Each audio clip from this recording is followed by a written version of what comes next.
Kani, tri? Ay, mga ka-farmers, mga katropa. Natay bisita si Digong. Digong lang yung pangalan. Si Digong Duterte. Digong ang ihang angga. Dili na si Digong Duterte ha. Digong lang. Ay, idol man niya si Kwan. Tanaw na to ni mga ka-farmers, mga katropa. Uy! Tanawa mga ka-farmers, mga katropa. Bugay ta nakabalik. Pipitin, hinuga jud.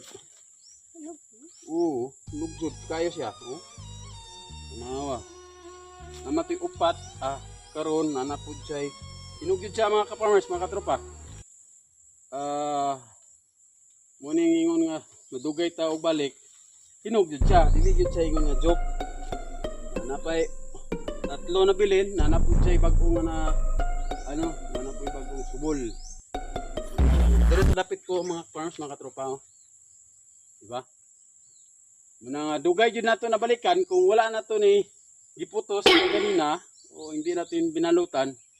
Sigurado tayo hindi natin makikita na ganitong kulay dito sa farm sa ating papaya. Yan lang mga ka-farmers, mga katropa. Kasi may mga bisita ako dumating ng mga bata dito sa farm. Gusto ko rin makatikim din sila sa ating mga tanim dito. Kasi nagtanim tayo para may makain. Yan lang mga ka-farmers, mga katropa. Kunin natin to. Jun. Yan. So walang na. Ya, salamat karang lugaan nila karang. Ni? Nana, sige. Isa ka ba na to? Andel. Nadel? Isa pa? Sak. Sak. Isa pa? Ren. Ren. Isa pa? Joy. Joy. Isa pa? Bye. Okay. Dagan may mga ka-farmers, mga bata nga itong mga kami lang sa mukha na ni.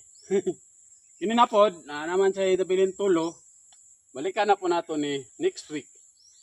Ato na po siyang baluton. Gunit isa. Baluton na po nato siya. Okay.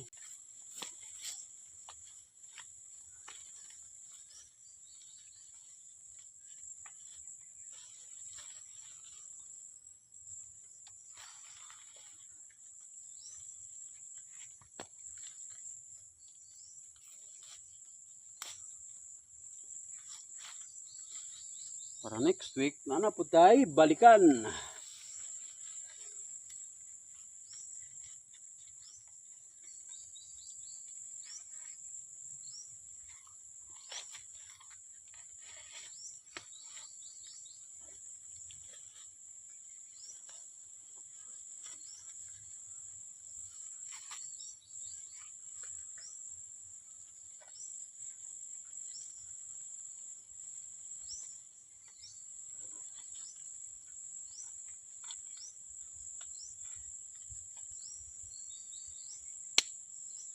Diba?